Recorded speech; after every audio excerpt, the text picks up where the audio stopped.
When your father was 28, he might have already owned a home. Maybe he had a stable job, a car, and was starting a family. Now, you're 28, and you're staring at your bank account, wondering if you can even afford next month's rent, let alone a down payment on a house that seems impossibly out of reach. And what do you hear? People say, you just need to work harder. Stop buying avocado toast. Be more frugal. But what if that's not the whole story? What if the game itself has changed so fundamentally that playing by the old rules guarantees you'll fall behind? Let's put the anecdotes aside and look at the cold, hard numbers.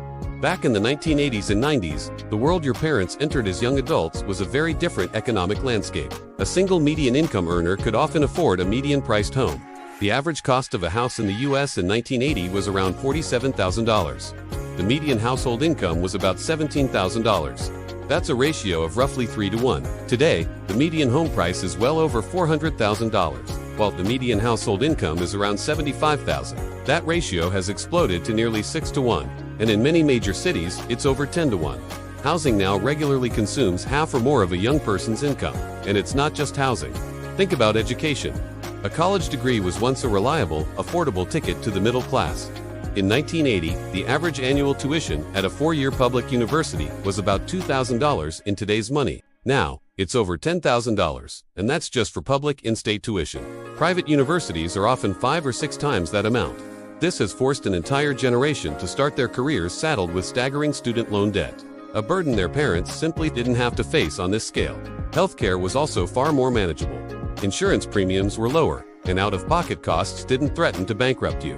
Today, even with insurance, a single medical emergency can wipe out years of savings. The starting line hasn't just moved back. For many, it's on the other side of a mountain of debt. Now let's talk about the secret weapon the previous generation had: the magic of wealth accumulation. Your parents had the incredible advantage of entering the market when assets were cheap. They bought homes, invested in stocks, and paid into pension systems at a time when all these things were on an upward trajectory. Once they bought that house for $50,000, they didn't have to do anything but live in it. The market did the work for them. That asset didn't just grow. It multiplied in value, becoming a source of equity, a retirement nest egg, a tool for wealth. They rode the wave of post-war economic expansion and asset inflation. Today's young people are trying to jump on that same wave, but they're doing it at its absolute peak. We are being asked to buy the same assets our parents bought, but at prices inflated by decades of growth. It's like arriving at a concert when the headliner is already on stage and the tickets cost 10 times the original price. This wasn't just a domestic phenomenon, the economic environment was different globally. Our parents' generation faced less intense international competition. The workforce was largely domestic. A good education and a strong work ethic could secure a stable, lifelong career. Today, you are not just competing with the person in the next cubicle or the next city. You are competing with a global talent pool. You're competing with highly skilled workers from every corner of the world who can do the same job for a fraction of the cost. And you're not just competing with people anymore. You're competing with automation, with sophisticated software, with AI systems that can perform complex tasks faster and more efficiently than any human.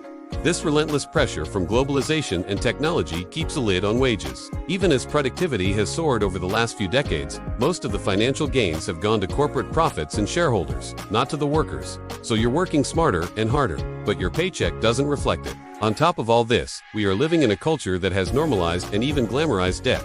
From the moment you turn 18, you're bombarded with credit card offers. Every online checkout gives you the option to buy now, pay later. Your phone, your car, your entertainment, everything is a subscription. A small monthly payment that slowly bleeds your income. This constant cycle of borrowing creates a financial treadmill. You're always running just to pay off what you already owe, which makes it nearly impossible to save and invest for the future. Debt isn't just a number on a statement. It's a powerful psychological weight that reduces your ability to take risks, to pursue opportunities, and to build long-term wealth. Our parents were taught to save for what they wanted. We are taught to finance it.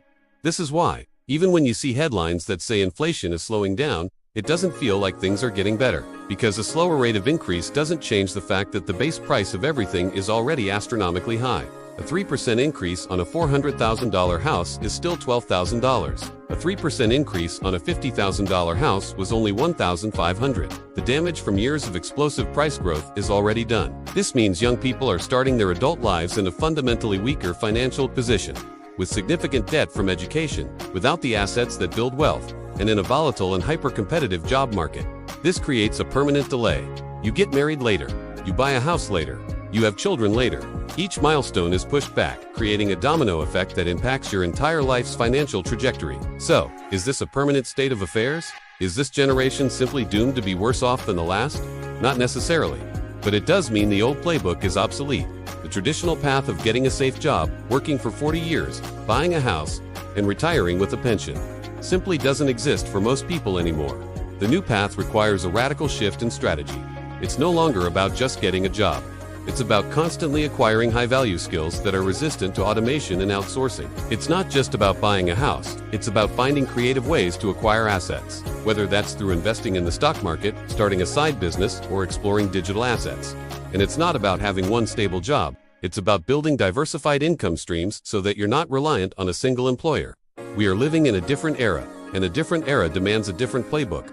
It's crucial to understand that this analysis isn't about blaming our parents or previous generations. It's not about saying they didn't work hard, they did, but they were playing a different game, on a different field, with different rules.